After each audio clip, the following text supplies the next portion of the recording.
Pekne vás pozdravujem. Mám tu opäť jeden videonávod pre vás, tentokrát na takúto krásnu slniečkovú, veľmi jednoduchú hačkovanú detskú deku. Volá sa Križovatky a je to v štvorcovej verzii. Je to jeden z mojich starších návodov, len som ho trošilinka inovovala. A to tak, že pôvodnú verziu, keď poznáte, tak nájdete si ju vlastne aj v starších videonávodoch tu na našom YouTube. Tak som ju robila, vlastne každý druhý riadok sa robil z rubovej strany. Tentokrát som zvolila formu, že vlastne tento základ, tieto krížené dlhé stĺpiky sú robené stále z lícovej strany a len tie reliefné stĺpiky sú robené zo zadnej strany, aby išli rýchlejšie. No a vznikla takáto krásna verzia križovatiek v takejto inovovanej verzii. Takže rozhodla som sa, že vám k tomu spravím taký rýchly videonávodík, nakoľko ten vzor je jednoduchý, zvládnu to aj začiatočníci. Je to fajn na také večery, keď nepotrebujete počítať a nemusíte až tak vnímať vzory, lebo je to taký oddychový vzor, ktorý sa vlastne hačkuje skoro sám. Každopádne, čo budeme na ňu potrebovať? Na túto verziu 80x80 som použila 5 takýchto klbiek Etrofil Baby Charisma.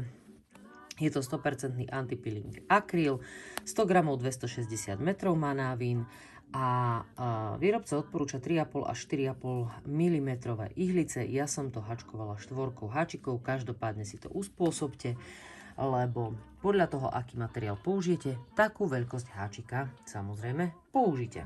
Na túto krásnu žltú verziu mi vyšlo z necelých 5 klbiek veľkosť 80x80, čo je taká ideálna do kočíka, bábetkovská deka, detská vlastne do toho 1 roka, to je tak fajn. Takže toto je takáto verzia.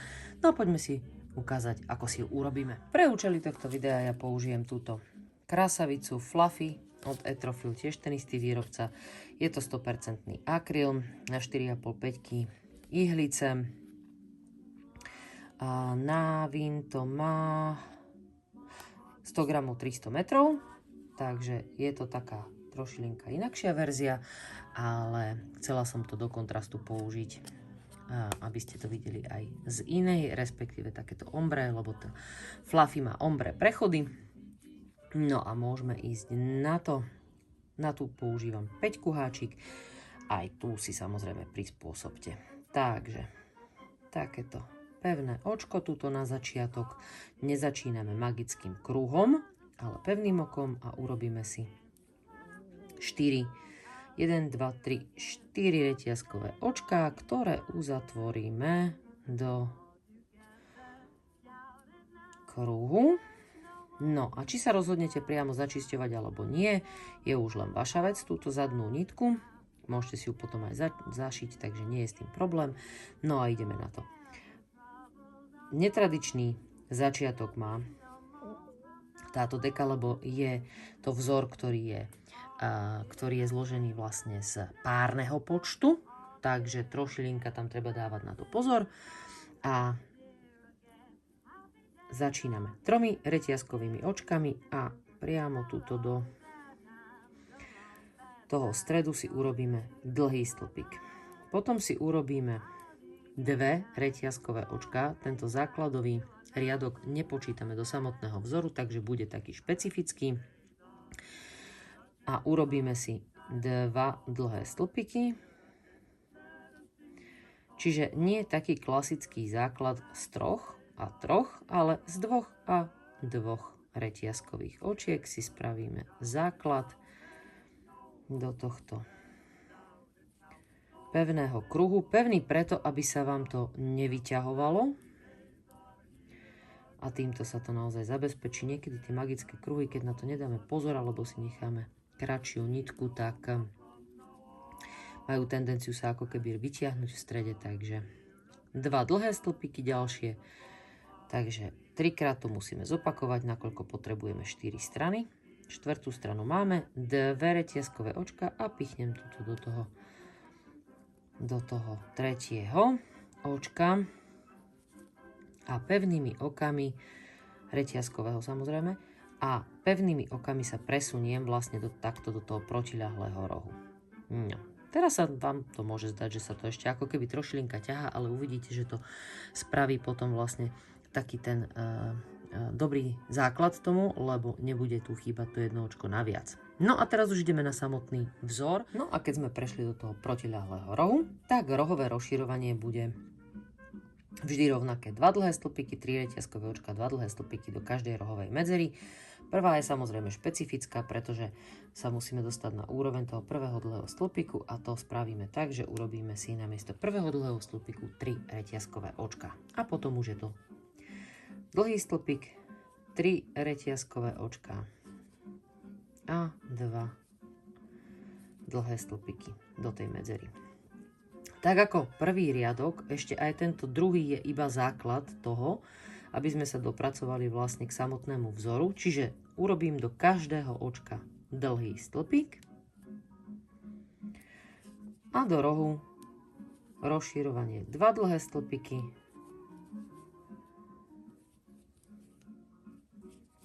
3 reťazkové očka a 2 dlhé stĺpiky. Týmto spôsobom pokračujeme na všetkých stranách, čiže do každého očka dlhý stĺpik a do rohovej medzery rozširovanie 2 dlhé stĺpiky, 3 reťazkové očka, 2 dlhé stĺpiky a uzavrieme si tento druhý a zároveň už aj posledný základový riadok. Čiže týmto sme si vlastne vytvorili ako keby taký stred tej deky, čo nám bude slúžiť ako také spevnenie alebo taký kontrast vlastne k tomu samotnému vzoru. Posledný roh takisto 2 dlhé stĺpiky, 3 reťazkové očka a 2 dlhé stĺpiky. A do posledných dvoch očiek musím urobiť tiež dlhé stĺpiky. Tie môžu byť také špecifickejšie, hlavne kvôli tým pevným okam, s ktorými sme sa presúvali. No a do toho tretieho reťazkového očka si urobíme pevné oko, čím uzatvoríme ten rad. A tak ako v tom predchádzajúcom, opäť aj v tomto sa presunieme pevnými očkami do rohovej medzery, kde si začíname vždy každý nový riadok. Robím to preto, aby mi tu nevznikla tá povestná medzera, tá čiaročka, ktorá vzniká, a ako ste si mohli všimnúť, tak vidíte na žiadnej strane vlastne tá čiara nevznikla práve kvôli tomu, že vždy začíname v tom jednom rohu. Takže vždy každý riadok tým pádom začíname z tohto rohu. No a už ideme na samotný vzor. Ako som už hovorila, je to veľmi jednoduchý štvorriadkový vzor a z toho 3 riadky nám tvorí vzor z krížených dlhých stĺpikov, tak si ich poďme ukázať. Začiatok rovnaký, 3 reťazkové očká, dlhý stĺpik, 3 reťazkové očká a 2 dlhé stĺpiky do rohovej medzery. A ideme na krížené dlhé stĺpiky, preto to sme si robili párny počet očiek, ktoré vás vlastne budú aj celým vzorom kontrolovať, že či ste niekde nepridali, neubrali. No a krížené dlhé stĺpiky sú vždy takéto vlastne 2 prekrížené dlhé stĺpiky a urobíme si ich nasledovne. Nahodím si, vynechám prvé očko, do druhého pichnem a urobím dlhý stĺpik, nahodím si a vrátim sa a do tohto vynechaného očka tu spravím ten krížený dlhý stĺpik, ten druhý, ktorý ho vlastne takto prekríži na také pekné X-ko. A takto postupujem. Opäť nahodím, prvé vynechám, do druhého urobím dlhý stĺpik a ten druhý urobím do toho vynechaného a takto ich vlastne prekrížim. Takže ešte raz vynechám a do toho nasledujúceho dlhý stĺpik, klasicky vlastne, a túto si nahodím a vrátim sa do toho vynechaného očka a prekrížim ten prvý stĺpik. Čiže takto mi z toho vzniká tento vzor týchto krížených stĺpikov. Rohové rozširovanie je už v každom riadku v princípe rovnaké, takže 2 dlhé stĺpiky, 3 reťazkové očká a 2 dlhé stĺpiky. A rovnakým spôsobom pokračujem vynechám dlhý stĺpik do nasledujúceho očka, vrátim sa a do vynechaného urobím krížený dlhý stĺpik. Rovnakým spôsobom pokračujem na všetkých stranách s týmto vzorom, že to je celý jednoduchý vzor, len tieto krížené dlhé stĺpiky. A potom vlastne nám ich uzatvára línia vlastne týchto vystúpených reliefných stĺpikov a z toho je tento úžasný efekt. Myslím si, že keď máte takúto krásnu frkanú vlnu napríklad, alebo aj takúto ombre, ako je táto fluffy, tak úžasne to ukáže vlastne na týchto jednoduchších vzoroch. 2 dlhé stĺpiky, 3 reťazkové očká a 2 dlhé stĺpiky nám tvoria rohové rozširovanie. A postupujem takisto na ďalších 2 stranách, stretneme sa na konci riadku pre to, aby to videjko nebolo také dlhé, takže dokončite si riadok a vidíme sa na konci riadku. Do posledného očka samozrejme urobíme pevné oko a pevnými ďalšími 2 okami sa dostanem do toho protiľahlého rohu. Takže to je prvý riadok. Druhý bude v princípe rovnaký a predsa len trošku inakší, pretože hovoril som, že je to štvoriadkový vzor. Prvý a tretí riadok bude rovnaký, ten druhý je malilinká zmena a to v tom, že potrebujeme dosiahnuť tú úroveň, aby sa vám vidíte tak, ako tu idú krásne do diagonály tie krížené dlhé stĺpiky, tak to si zabezpečíme tým, že máme vlastne ten vzor z párneho počtu očiek nasledovne. 3 reťazkové očká, dlhý stĺpik, 3 reťazkové očká a 2 dlhé stĺpiky. Najprv začneme samozrejme rohom, ako v každom riadku. No a to, aby sme sa dostali vlastne do diagonály, takže nám postupovali vlastne tie krížené dlhé stĺpiky takto šikmo ponad seba, dosiahneme tým, že do prvého očka, čiže v druhom riadku vzoru do prvého očka urobíme klasický dlhý stĺpik. A potom už pokračujeme opäť kríženými dlhými stĺpikmi. Takže to bude vyzerať, že vlastne najprv urobíme dlhý stĺpik do toho prvého z kríženého nasledujúceho dlhého stĺpika v riadku pod a vrátime sa a urobíme do druhého z toho predchádzajúceho. Tak, a aby som vás nemýlila, hop, tak vlastne prvý krížený, druhý krížený, takže v druhom riadku urobíme najprv do druhého kríženého, do prvého očka, dlhý stĺpik a vrátime sa a do prvého kríženého, do druhého očka urobíme to krížené. Vyzerá to komplikovane, ale vlastne keď to vidíte, čo vám rozprávam, popis je možno náročnejšie ako samotné háčkovanie. Lebo tým, že vlastne si tu dáme ten prvý dlhý stĺpik, tak už len robíte tie krížené dlhé stĺpiky. No a výjsť vám musí vzor jednoznačne tak, že posledný krížený dlhý stĺpik vám vyjde do predposledného očka a do posledného musíte aj tu urobiť jeden dlhý stĺpik. Takže druhý riadok vás kontroluje tým, že začíname dlhým stĺpikom a aj končíme dlhým stĺpikom ešte pred samotným rohovým rozširovaním. A opäť rohové rozširovanie, 2 dlhé stĺpiky, 3 reťazkové očká a 2 dlhé stĺpiky.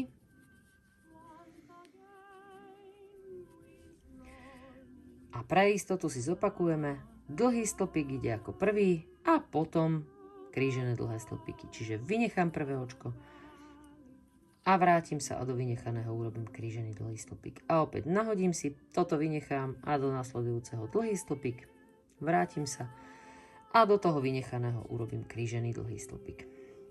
Takto postupujeme samozrejme na všetkých stranách.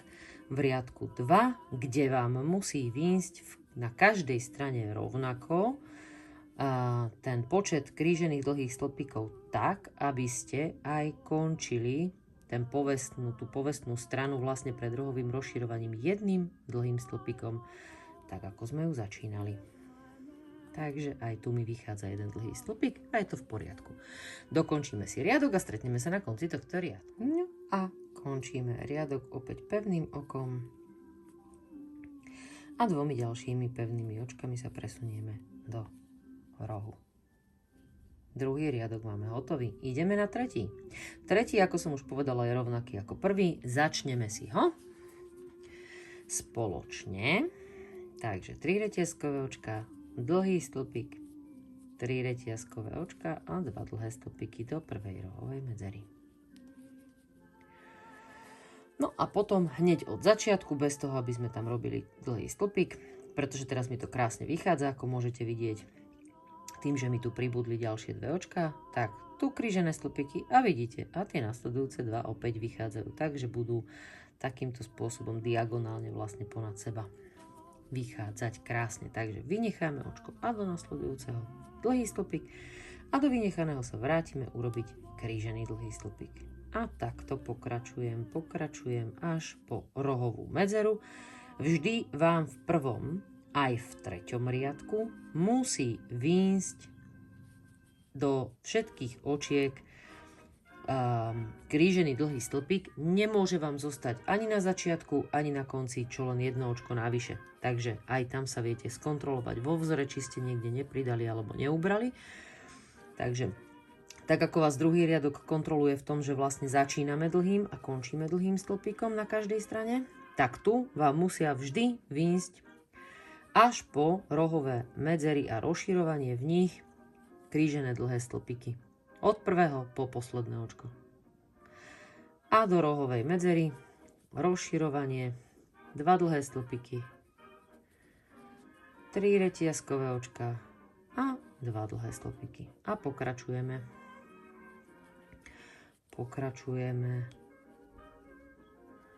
Na každej jednej strane vidíme sa zázračne na konci riadku.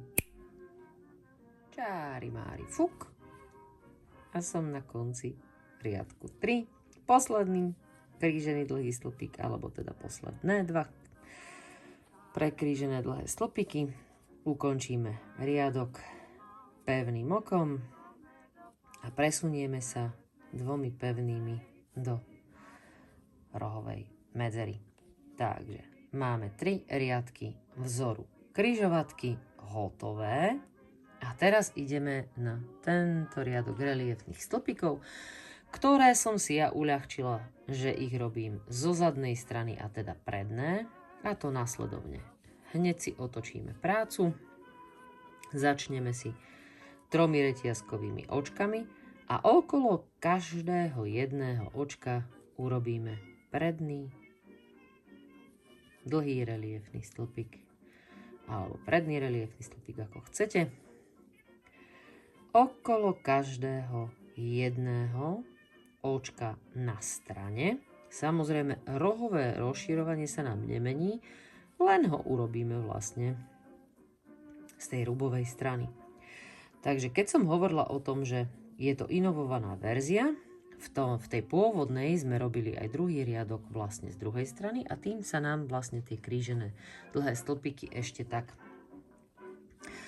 lícovali, ako keby sa menili, čiže jedni vlastne sa nám nakláňali na túto ľavú stranu a tie druhé na tú pravú. A teraz som urobila vlastne verziu takú, kde sú takto krásne jednoliato na jednu stranu všetky naklonené. A som si to samozrejme, tak ako aj v tej prvej verzii, uľahčila týmito reliefnými dlhými stĺpikmi z rubovej strany. Takže táto verzia Crossroads vlastne bude tzv. Lícová verzia križovatiek alebo deky križovatky. No a keď máme okolo každého jedného dlhého stĺpika urobený predný reliefný na strane a dopracovali sme sa do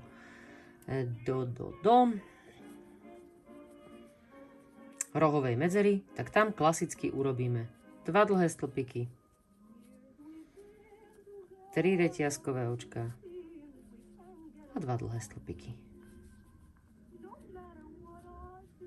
A tuto sa nám vytvára táto nádherná, takáto krásna reťazka, ktorá nám to tak trošku vystúpi a spraví nám tú deku na takú 3D verziu. A opäť okolo každého toho očka urobíme predný reliefný stĺpik alebo predný dlhý reliefný stĺpik, ako chcete.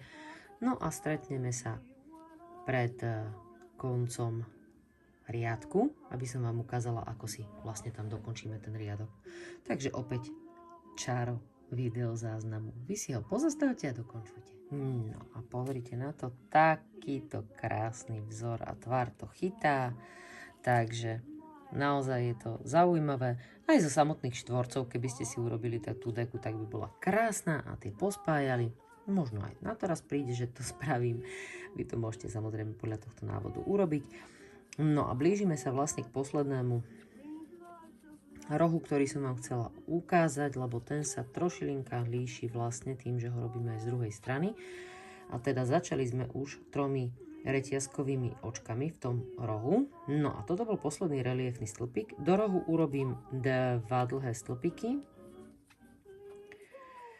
3 reťazkové očka a 1 dlhý stĺpik, nakoľko tento sme už tu, ten druhý už máme a do tohto posledného očka takýmto spôsobom urobím vlastne pevné oko. Hop. Pevné oko, ktorým uzatvorím riadok. Asi som si ho troška zatiahla. Našla som ho. Takže týmto vlastne je riadok uzatvorený. Vidíte? Ešte nám tá línia vlastne urobila krásne takéto zaujímavé rohy s tým vzorom v kombinácii. A potom, čo som vlastne si to ukončila, nasledujúci riadok si otočíte. Bude tá nitka ako keby túto trošilinka zavádzať, ale hneď to vyriešite, pretože jedným pevným a druhým pevným okom sa dostaneme sem a už sme zase v rohu a začíname odznova. 1., 2., 3. riadok a tento z rubovej strany. Z rubovej strany reliefné stĺpiky a to je celý crossroads. Takže tak ako tu je štvoriadkové opakovanie, tak aj tu som vám ho ukázala. Samozrejme, hneď si môžeme ukázať, že je o niečo väčšie, pretože pozrite na to, takto vlastne vychádzajú tie 3 riadky. O takýto kus, ako keby o celý jeden riadok je vlastne táto verzia už väčšia, lebo je to hrubšia vlna, 5, háčik namiesto štvorkového. Každopádne akúkoľvek vlnu použijete, hovorím, háčik si prispôsobte. No a už vám želám len príjemné a oddychové tvorenie, keďže je to oddychový vzor na vašu krásnu križovatkovú štvorcovú detskú deku. Vzor môžete samozrejme použiť aj na dospelácku deku, pretože dá sa urobiť viacero tých opakovaní a môžete si urobiť veľkosť až po 170 na 170, takú obrovskú veľkú deku, ako len uznáte za vhodné. Takže Crossroads, či už v detskej verzii alebo v dospeláckej, s lícovým vlastne vzorom je tu k dispozícii v tomto videonávode. Teším sa na vaše fotografie, určite si prečítajte poznámky pod videjkom, obsahuje tam odkazy na materiál použitý a tiež na linky, kde sa mi viete odprezentovať svojimi verziami môjho návodíku Crossroads a budem veľmi rada, keď si vaše fotky budem môcť niekde pozrieť, kde ma označíte. Takže teším sa na ďalší návodík a na ďalšie spoločné tvorenie. Krásny prvomájový deň vám ešte prajem a užite si nádherný slnečný máj a prichádzajúce leto. Ďakujem pekne za pozornosť, vidíme sa a počujeme v niektorom z nasledujúcich návodov. Lúči sa s vami Martina Šupová.